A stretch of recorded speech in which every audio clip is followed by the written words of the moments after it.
I just love how we're able to use this technology. I just want to welcome all of you to the Pastors Weekly. My name is Chris Coursey, and I'm the director for Thrive and the assistant director for Shepherd's House Ministry. But my passion really is to see leaders, families, communities thrive and experience that abundant life that Jesus talks about. And so I am glad that you're here. And so I just want to welcome you. I'm delighted to see some new names I don't recognize, so thank you for being here. And for those that I do recognize, I just want to say I'm glad that you're here. We're going to have some fun today, and we just have some really good stuff to talk about. But as you're discovering, this is about joy, and these joy streams are a way to help apply joy and apply the life model training to your life, to your ministry, to your family. And so as Denny mentioned, one of the goals that we have here is not only to talk about joy, but interact with you on what you hear today. And so when my special guest finishes sharing, we're going to have a time to interact. Because ultimately, we want to bring the content home. How does this apply to you? When you go about your day today, when you come home to your family tonight, we want there to be joy to refresh you and to strengthen you. So with all of that said, I just want to talk a little bit about my special guest, Anna Hill. When I think about joy, when I think about joyful transformation, I think about Anna. I met Anna, boy, it must have been 10 years ago, somewhere around there, I believe, at one of our Thrive events. And it's been a delight to watch Anna's life literally be transformed over the years. And that's what Anna's going to talk about. Anna's also a special, not only a special guest here, but she's a leader in Canada, in Edmonton, Canada. She started the Thrive training up there. And Anna's also on staff with the West Edmonton Church of God. So Anna, welcome here to the Pastors Weekly. I'm glad you're here with me. Thanks, Chris. I'm excited to be here. This is fun. So you're going to talk about joy transforming your family and your ministry. I am. All right. Why don't we start out by defining what joy is a little bit? That's going to give a context for everything else we're going to share today. So, Anna, how would you describe joy? I think for me, joy is not that jumping up and down Christmas morning type feeling. Joy has really become, it is well with my soul in the midst of whatever's happening around me. Joy is a peace. Joy is a knowing that God is in control. I like that. It is well with my soul. Well, Anna, you've got all kinds of great stuff to share with us, so I'm just going to let you share from your heart here. I'll move the slides for you, but you just have some fun here and tell us about joy in your life. Thanks, Chris. This first slide is my family, and that for me is why Thrive and joy matter. Those little ones, those little grandchildren, there's nothing that fills a heart more, and that I want to see them grow and live healthy lives. So that's really what started to drive me in this journey.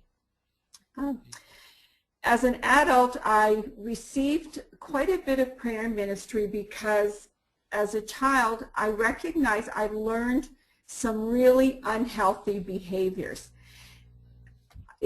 When I saw this picture that Chris chose for the slide, I smiled because that just is so me. That just describes everything.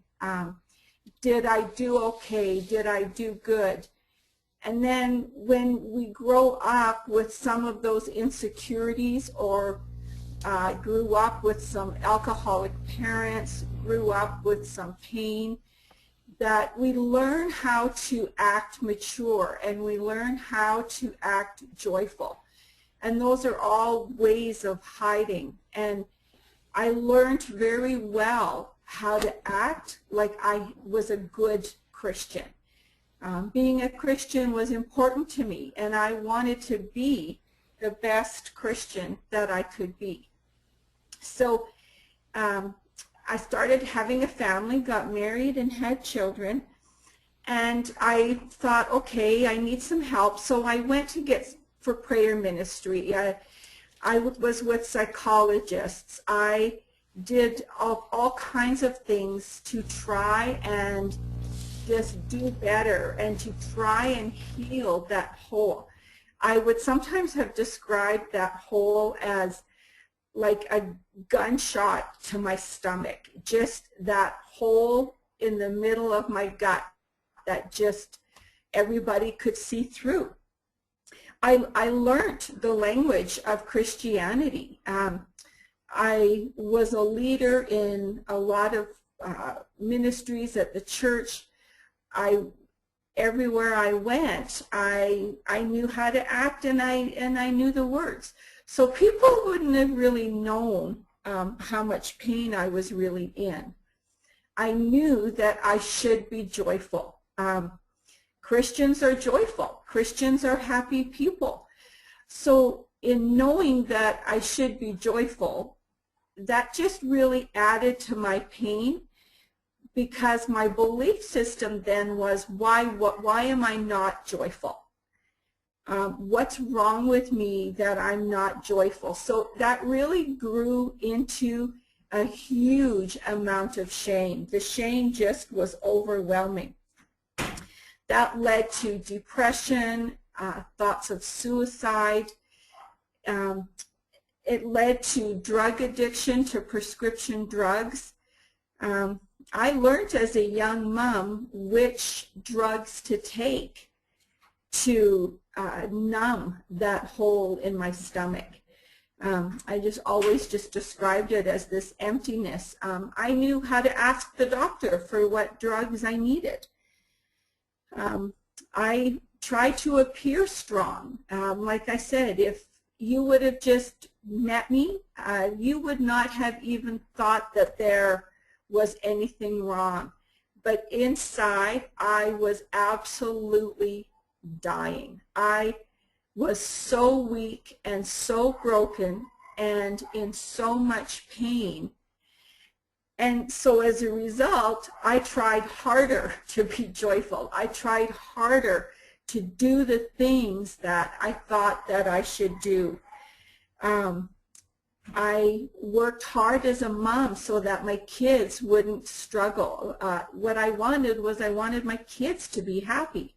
I wanted my kids to not feel the pain that I felt.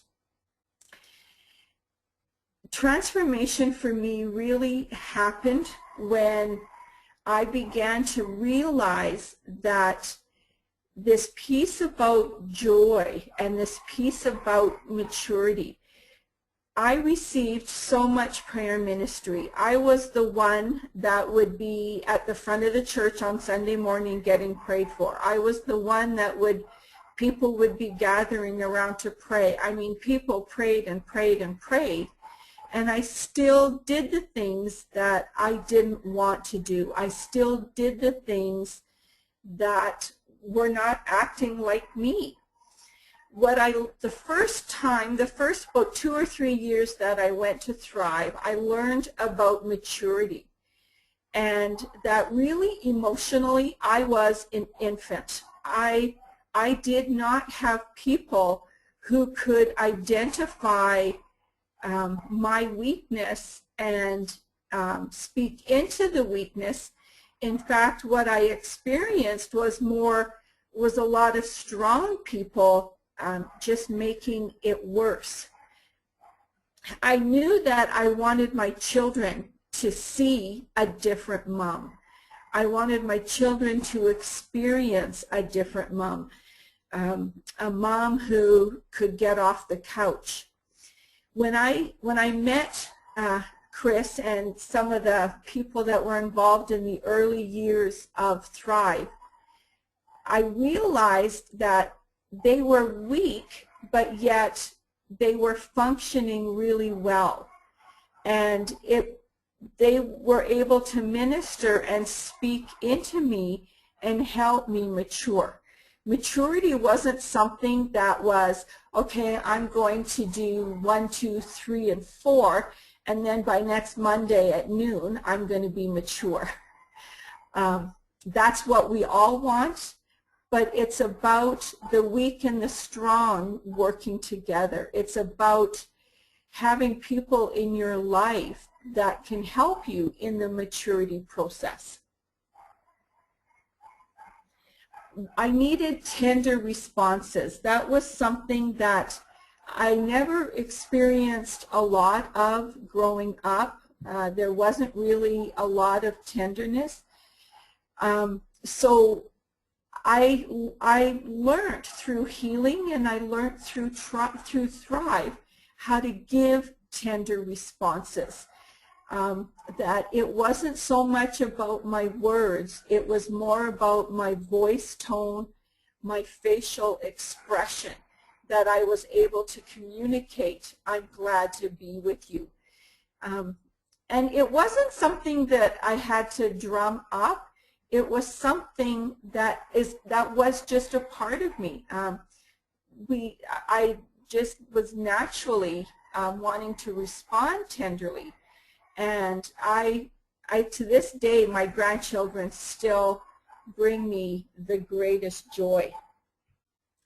I worked really hard at interacting with Jesus. I learned really hard. I practiced. It's not that I learned, I practiced.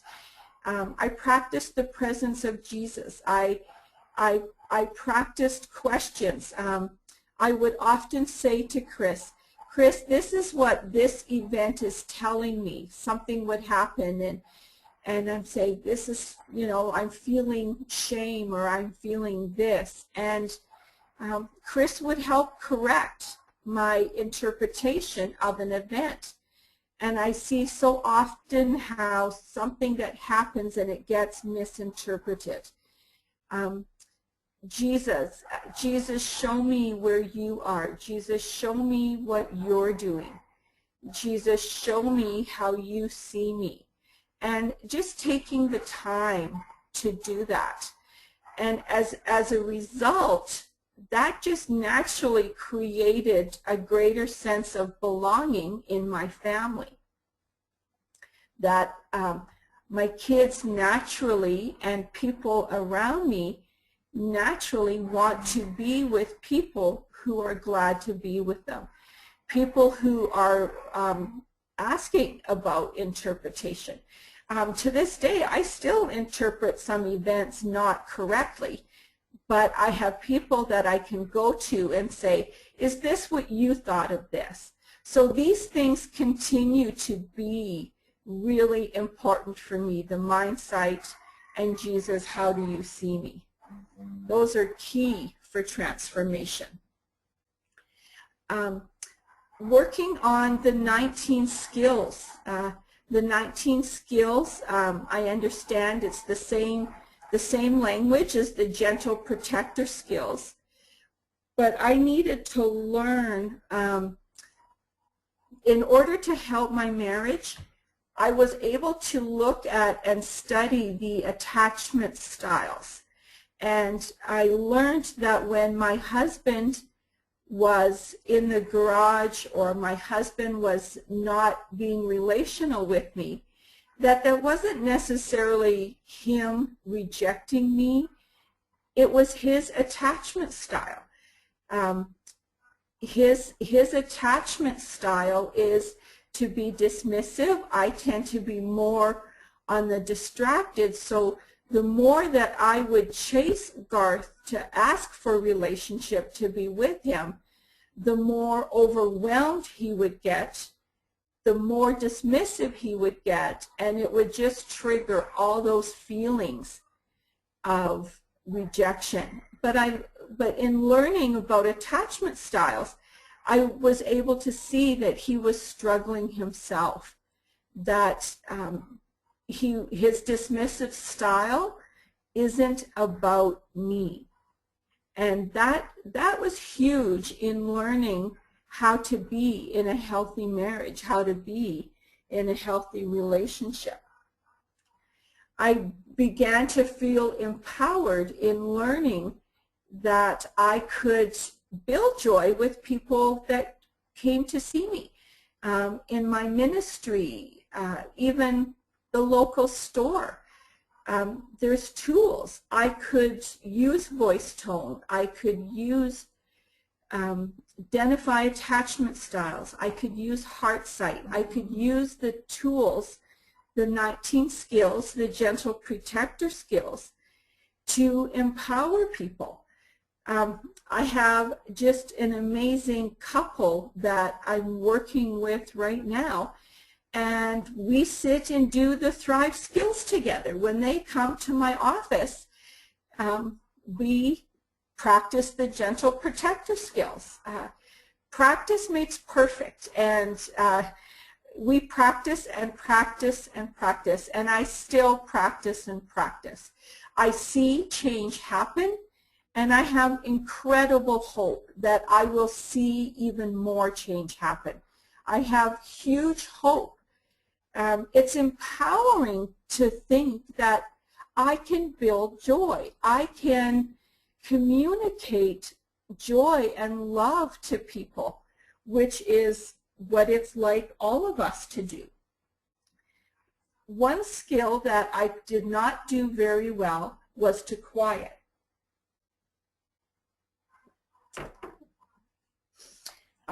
I grew up with lots of chaos around me, lots of fighting, lots of pain. So I lived in constant overwhelm. And I had to learn to recognize when I was overwhelmed. And, you know, the thing that I hear people say a lot is, my kids are too old, I've missed it, my kids have left home. But, you know, now when my little Cadence gets overwhelmed, I see her mom and dad pick her up, take her to another room, sing softly to her, hold them, and within 90 seconds, she's back ready to play. She just needed a little bit of quiet. She just needed to catch her breath. My grandson, Deegan, my one and only grandson, quiet is huge for him.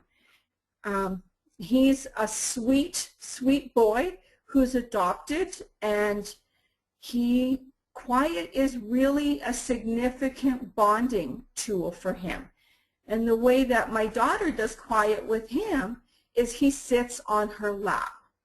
So if there's a behavior issue, it's not a timeout, it's not go to your room, it's Deegan, come here, you need to quiet.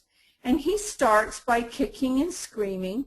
She talks to him, she sings to him, he quiets down, he's quiet for a little bit, and he's ready to go.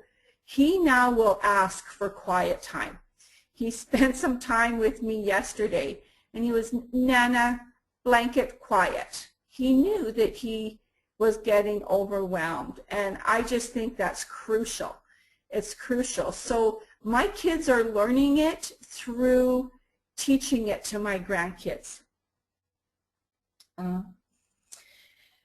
About a year and a half ago, my mom got sick, and this is where I saw the Thrive skills come in. I was amazed at how I coped through that. My mom she was broken. A life of addiction, a life of pain, a life of many relationships, and just a pain-filled lady. And she was not able to really build joy with me. Our relationship wasn't a really healthy, great relationship. But she got sick, and I actually think she was seeing some of these gentle protector skills emerge in me. So she moved close to me so that I could help her.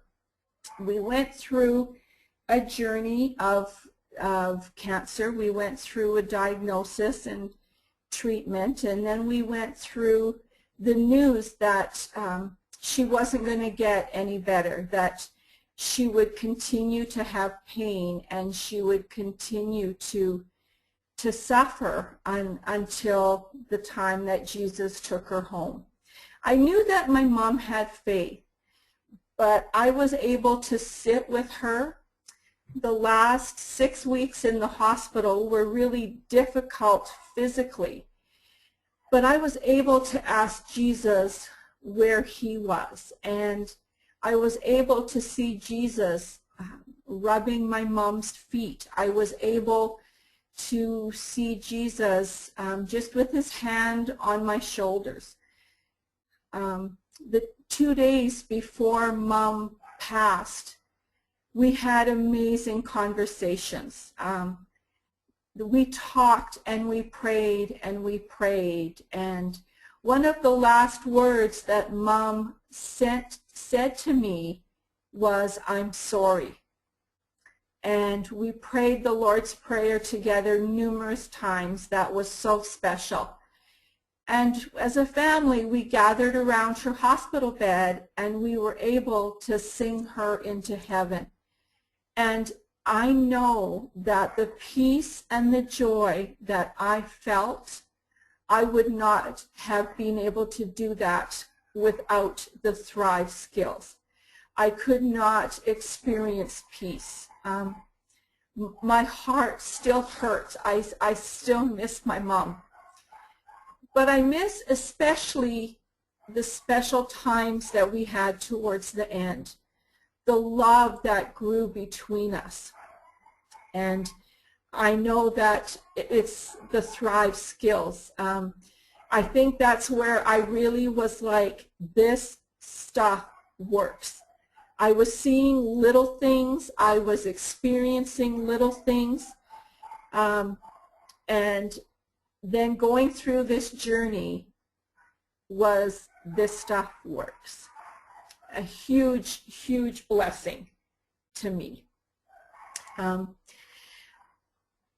My family, I'll often say things like, need to build joy, or I'll say, we need to quiet. And sometimes they kind of roll their eyes and they go, "Oh, Mom, it's just Mom and her stuff." And I do get that reaction a little bit sometimes, but I do it anyway. And the kids learn it just because I do it.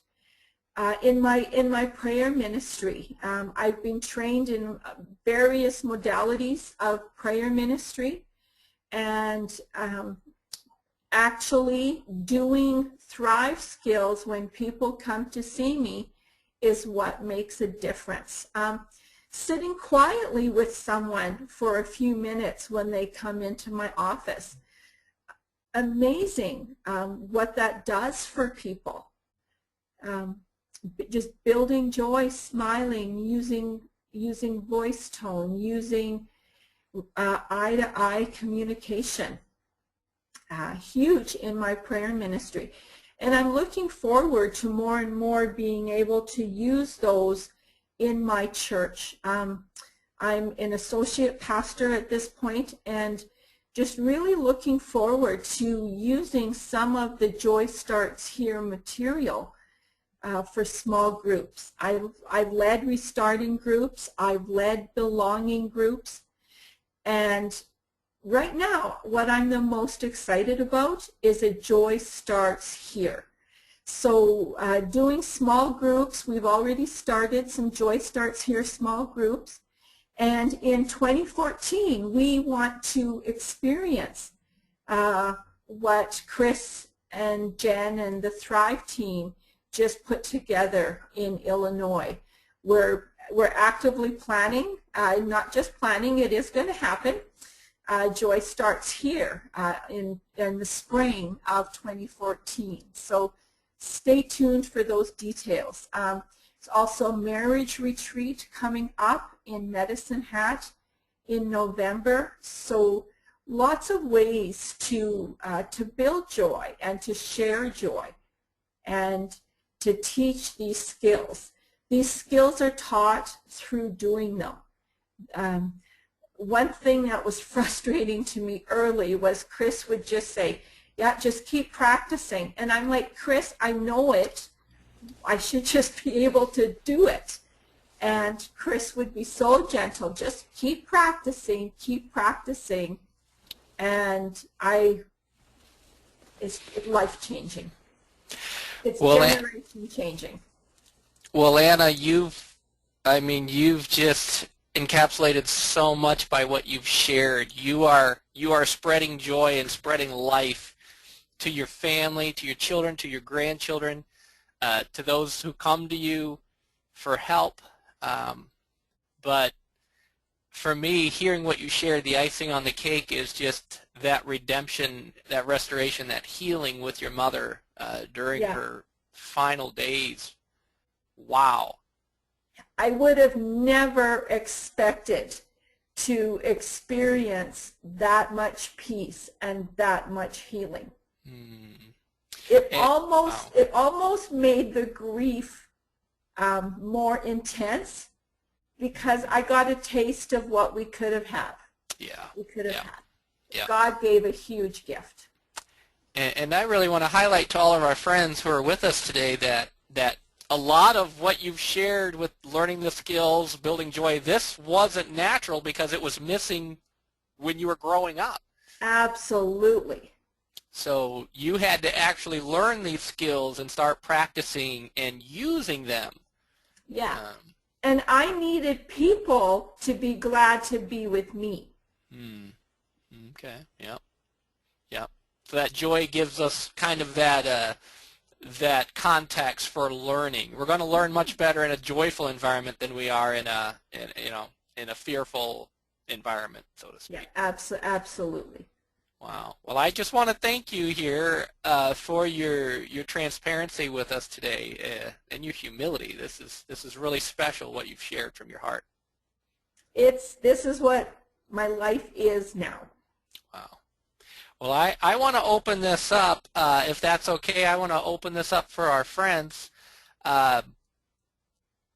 Maybe there's a comment, there's a question from our listeners. Anna, you've got a good turnout here. We have almost 30 people with us today. This is a very big turnout for us, and I suspect a lot of wheels are turning hearing what you've shared. So before I ask some of my questions, maybe one of our viewers would like to ask a question or share a comment. So friends, this is your opportunity. You can raise your hand and Denny will help you speak if you have a microphone like us, or you can type in your question, whatever is easiest for you. But we want to hear what you have to say,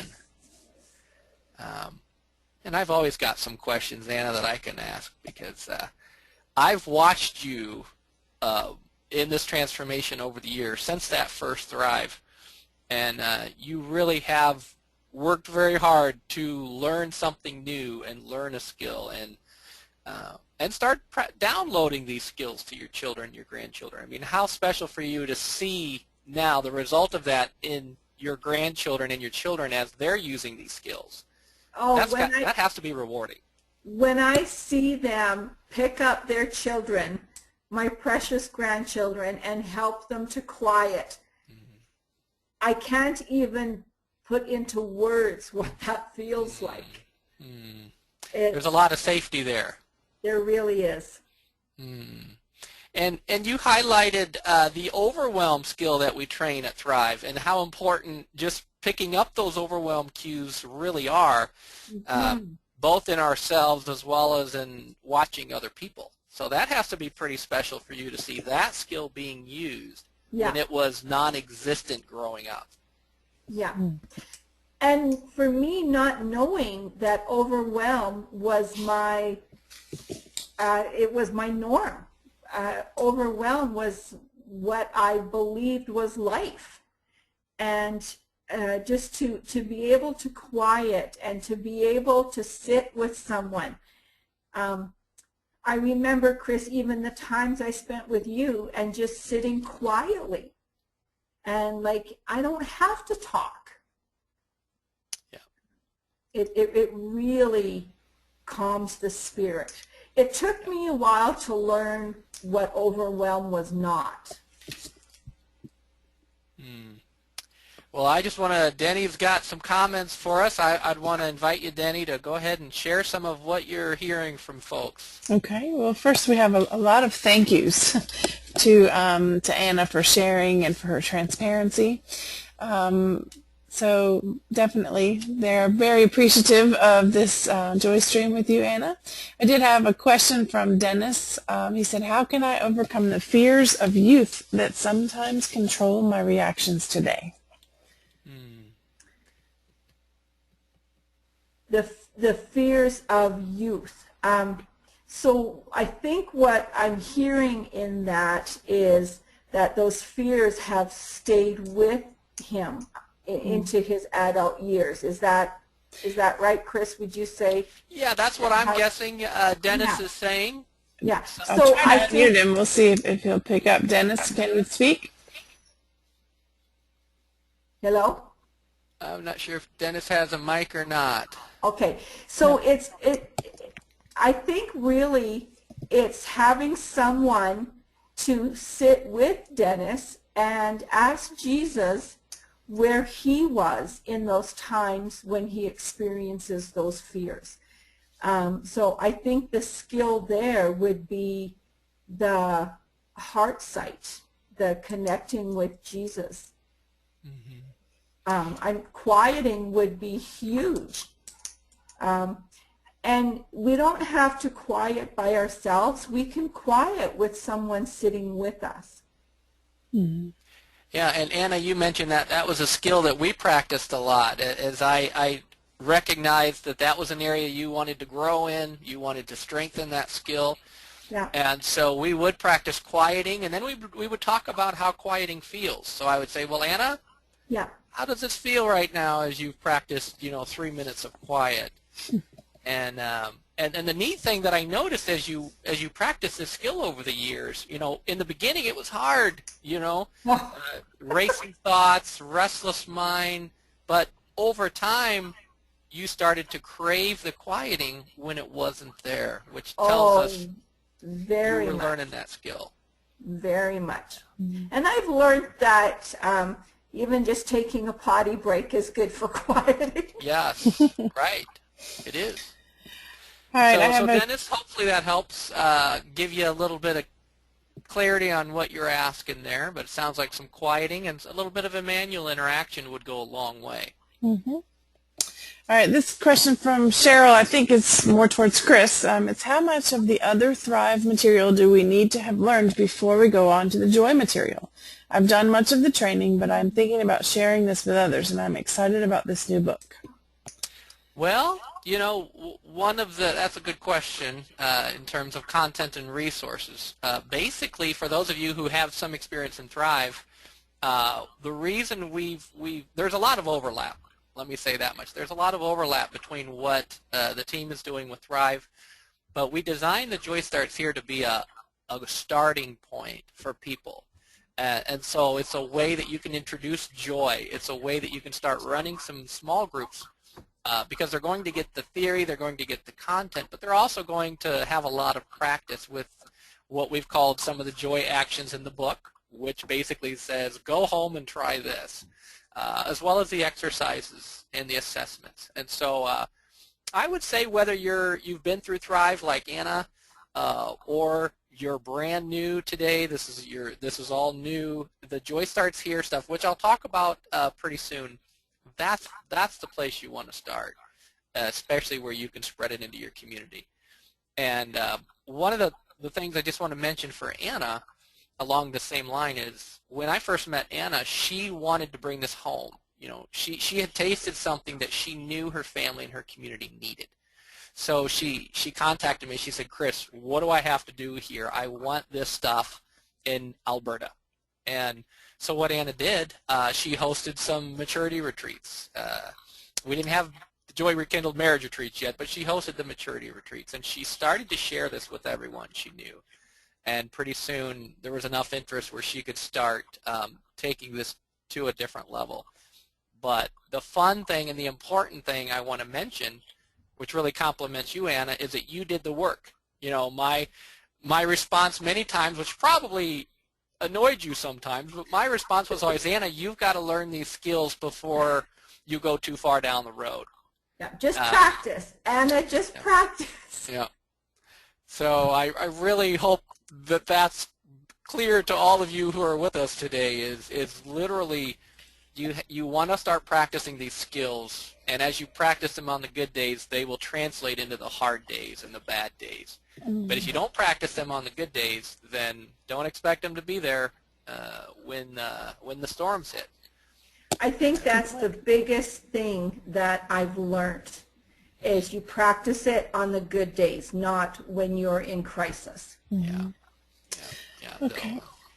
Now I have from Heather Harrison. She says, Anna, you mentioned it took a while to learn what overwhelm was not. Can you share more what overwhelmed is not? And are there any more Thrive strategies rather than quieting that helped you the most when being in an overwhelmed state? Yeah. Appreciation was for me very helpful while in an overwhelmed state. Just to be able to think, in the midst of this struggle, what am I thankful for? When Mom was in the hospital, I could say, I appreciate the doctors. I appreciate the staff. I appreciate God's presence. I appreciate that I got to sleep for a couple hours. Finding things to appreciate along with the quiet, I think, was really helpful. Overwhelm, I learned what I believed was you push through. You shut up and do it anyway. If you don't like something, if something is overwhelming, you do it anyway. And you push through, and you push through, and you push through. And that's how I raised my kids, by teaching them to push through and push through. So I had no idea what it was even like to have peace, to not be overwhelmed, to not have sleep disorders, to not be stuck in depression. Overwhelm is not our natural state. And I just really thought, this is life. And I listen to myself. I say no sometimes. When the kids ask me for something, or a client, sometimes I say no. Sometimes I leave my phone on silent, so that I don't get overwhelmed. And I want to highlight what you're saying so good, Anna, because earlier you talked about you worked on maturity and maturity stages, and so what you're talking about is filling in some of those gaps in your own maturity of learning to take care of yourself, learning to say no, learning to do hard things. I mean, you've strengthened those areas in your own maturity, which how does that feel, by the way, as you've been able to do that? Oh, my chest feels strong. I feel content. I feel less shame. I think a big thing is I feel so much less shame. I can remember one time that I was with Chris and he was ministering, and then we had to go for supper after, and I was feeling like I just wanted to go home and crawl under a blanket. And in the midst of that, staying relational with Chris, just doing those hard things, you feel empowered. That's very appealing, I suspect, for all of our friends here today, is feeling that peace and just feeling empowered in some new ways, and that's the beauty of transformation that you've experienced. And And I still recognize that, Chris, sometimes I still hit that overwhelm. Last night there was just some things that happened and I hit overwhelm, and I didn't necessarily act like myself, but I was able to quiet. I was able to go back, talk it through, and not be weighed down by that shame. And you know, I want to highlight that as well. What you're telling us is you've improved your ability to recover. Yes. And that's a skill that's training was missing. So now none of us are perfect. Just because we're here doesn't mean that we are like 100% in tune all the time with the skills and so forth. But the key is you've now learned to recover, and that's huge. Very big. Yeah. Now, Okay, so that leads on. Yeah, we have comments? One more. Roberts would like to, he says he's been practicing the quieting, so he would like you to describe the point when you realized that you were really starting to quiet. What did that feel like, I guess he'd like to know. What did it feel like in my body?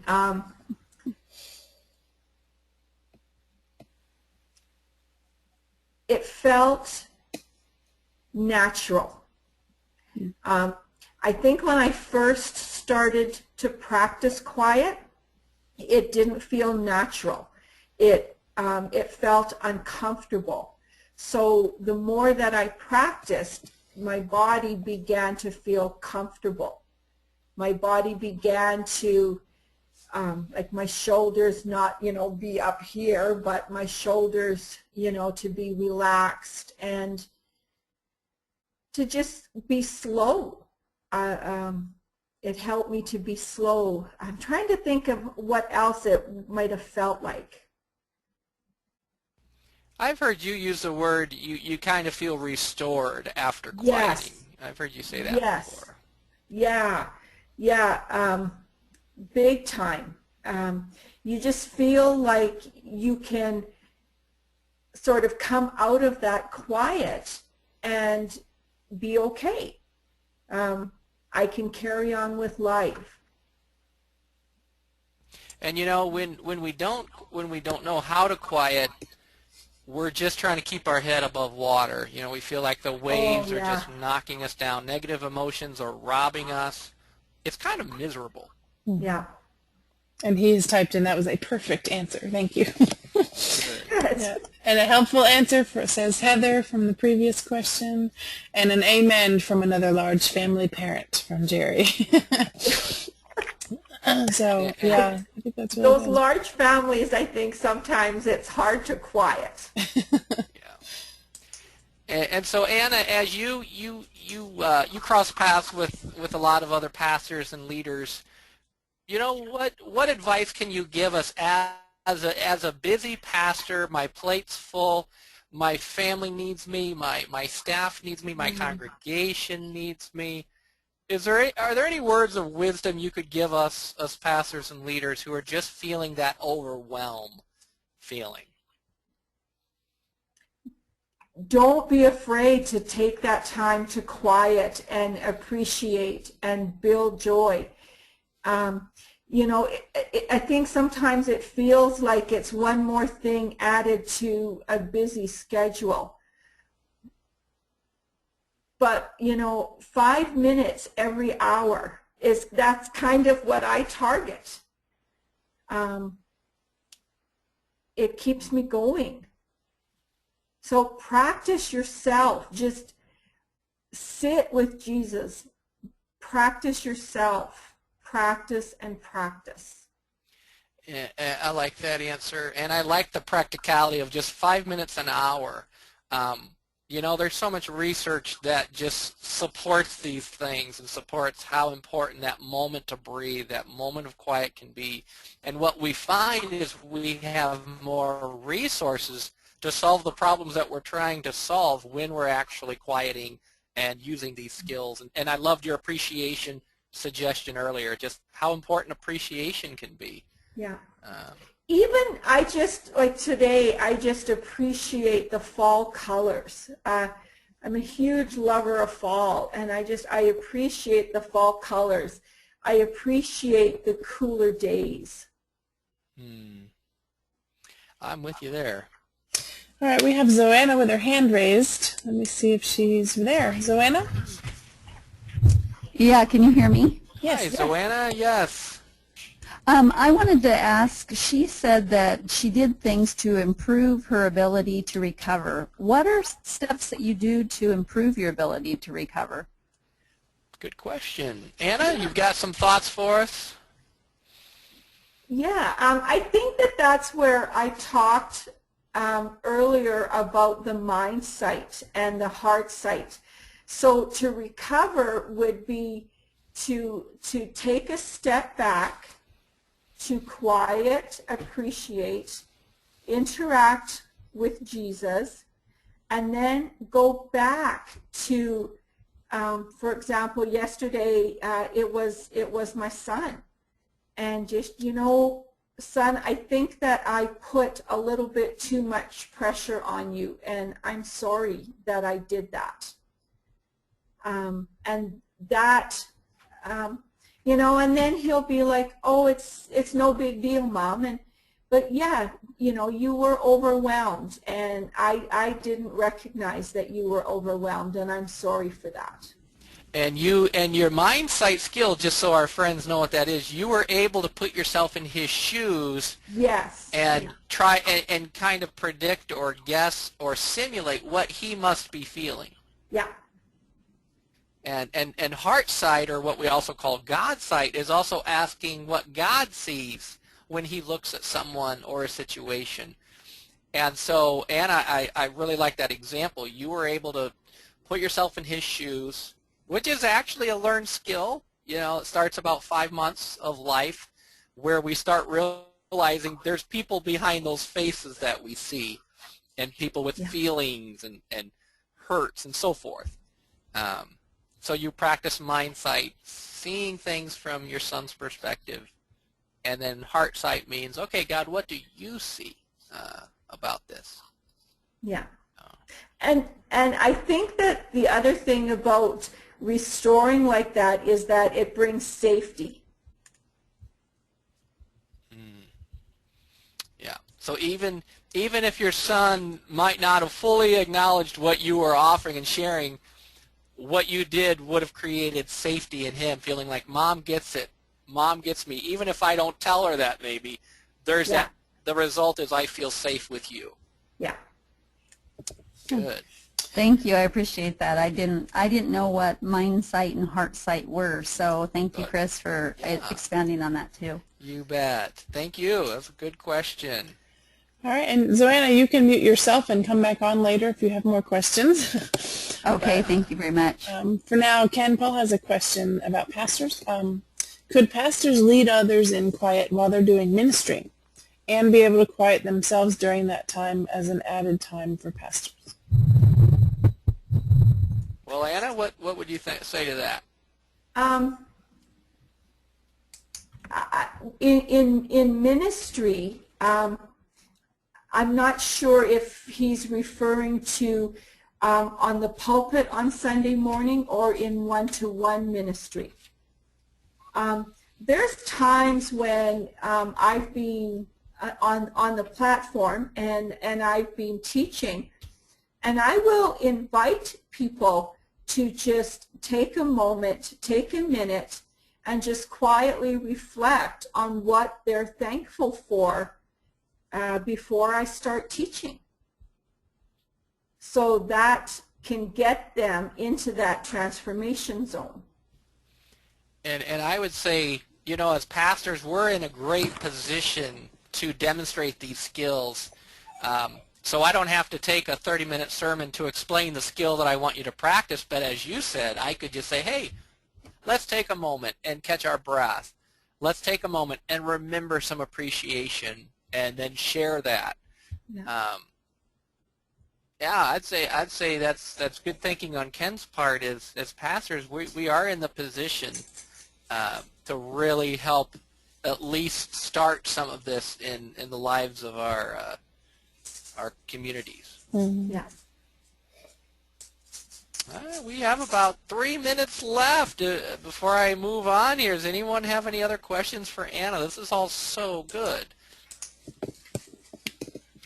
A lot of rich I don't content. have any yet. Okay. All right. Very good.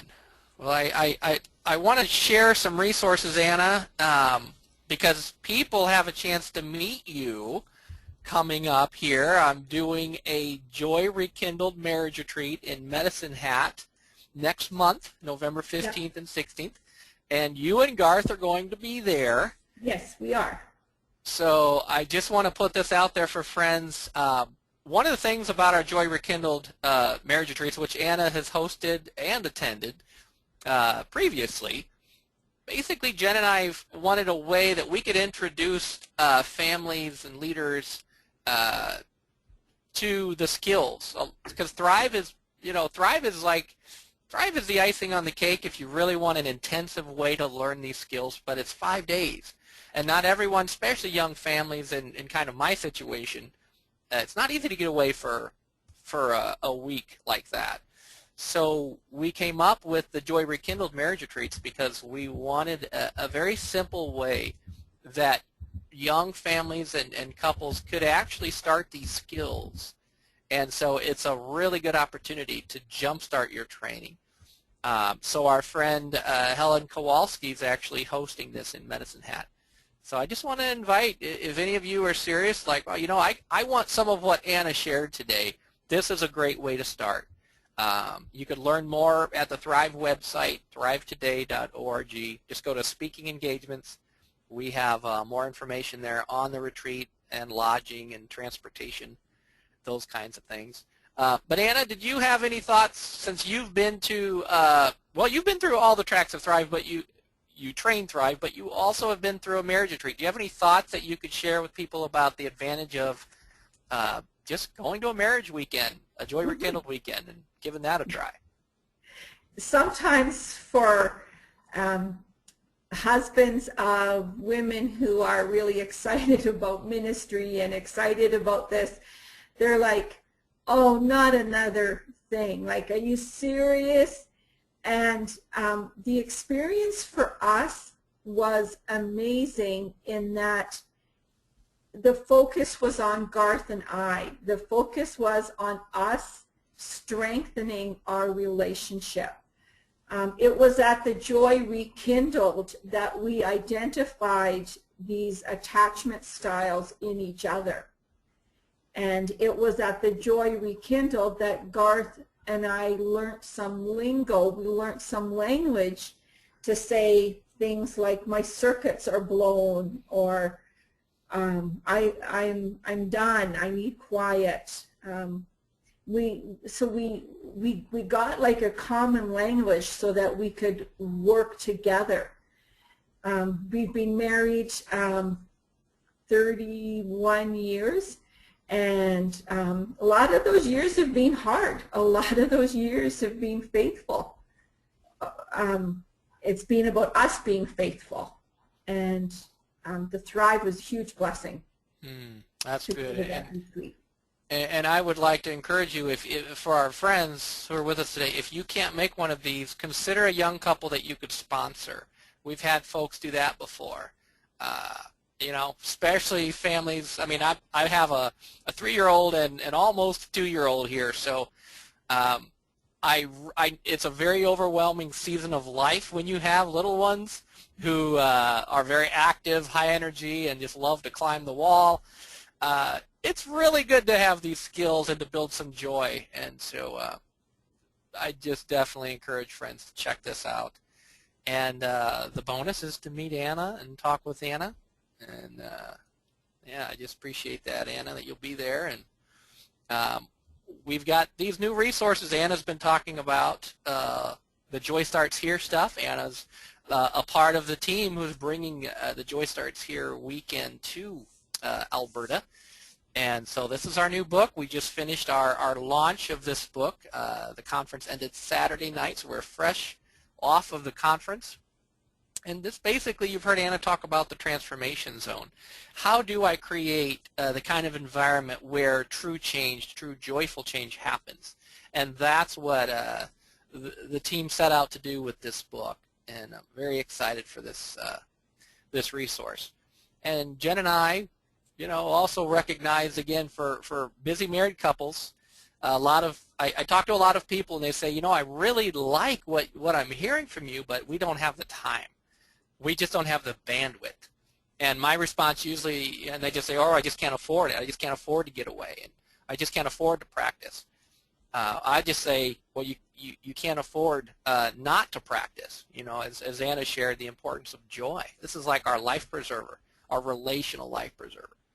So Jen and I have created 30 Days of Joy for Busy Married Couples. And this resource is 15 minutes of joy exercises a day for 30 days. And it was fun putting this book together because Jen and I actually had to practice it first before we released it for you. And we lead pretty busy, crazy lives. And so I knew if we can't do this resource, we can't ask other people to go through it in a month. And there were many nights where I was tired or Jen was tired and we just wanted to go to bed. But we said, no, we have to do our exercise for the day. And I'm here to tell you, we were grateful that we did these exercises. And after the exercises, we'd say, wow, that was so much fun. Let's do it again. Even though, going into it, I wasn't sure that I wanted to do the exercise because I was tired. So I frequently tell my friends, the proof is in the pudding. Try the training for yourself. And Anna, you're just one of my inspirations here. I really do appreciate what you shared. I've been deeply touched by what you shared, especially with what you went through with your mother and how healing and redemptive that was, and how you now had the skills, the training to be able to be yourself under some really, really tough circumstances. I mean, that right there, yeah, that's so profound. And yeah, I suspect our friends really appreciated you sharing that. And some of you could not be there with us at the Joy Starts here. So I just want to encourage you, we will have DVDs. We will have the DVDs available of the event. So you'll hear more about that resource once we're able to have those available. But I want to put it on your radar. And even more exciting is the opportunity to participate in a weekend. So Anna, maybe some of our friends will want to be up there when you host this next year. Yes, please come. We hope to have these opportunities kind of all over. And so friends will have to stay tuned for those announcements. Next week, I'm going to talk about 3 simple steps to start joy. I loved your suggestion, Anna, of having 5 minutes of quiet during every hour. Those are the kinds of practical steps we need to take this from theory into just a part of my life, a part of my day, a part of my interactions. And so what I want to talk about next week are some very practical ways that people can do this. So I invite all of you to be there next week. We will practice some of these steps. And bring your friends. If you have any colleagues, any other pastor friends that you want to introduce the training to, that's what these Pastor Weeklies are all about. We just want to get the word out there that joy is really fun and joy is really important. So more guests will be announced here soon. And another friend of mine, Carol Brown, has a blog up. It's a joy blog. And she just unpacks a lot of what we talk about here, as well as more contents there. So take a look. If you haven't checked out the blog, take a look at it today, joystarters.com. And there's just a lot of good practical stuff up there as well. And there's so much more. I mean, one of the things I appreciate about Shepherd's House and all of our colleagues and collaborators is we're really serious about giving you resources. Some of you say, I want to hear more about this. I want to hear more about where this is in Scripture. I want to hear more about the science behind this. Dr. Jim Wilder has 30 volumes of Jesus and Mind Talks. Each volume is like 6 to 8 hours each. So do the math. That's a lot of excellent content. They make great gifts as well. And you can learn more about those at lifemodel.org. Visit us at the new Joy Starts Here website. There's just a lot of good stuff there. We've got the Connexus the new Connexus program. We formerly was Thriving Recover Your Life. We've now rebranded it. It's got a new exciting name called Connexus. And Ed Corey is just doing so much good stuff. Ed Corey has some joy streams I hope all of you will be able to check out. This is how you bring all of this home to your community. You heard Anna talk about restarting and belonging and forming with David Tackle. So excellent resource. I could talk about that all day, Anna, but it's time to let our friends go for the day. Anna, thank you for being here. I so enjoyed having you. Can't wait to have you back. What a pleasure. What a blessing. And I just want to acknowledge Denny. Thank you, Denny, for making this happen. You are just so faithful in guiding us and directing us here with all the technology. And, No problem. friends, may the Lord bless you today. Thank you for being here. We can't wait to see you back here again. So have a good day.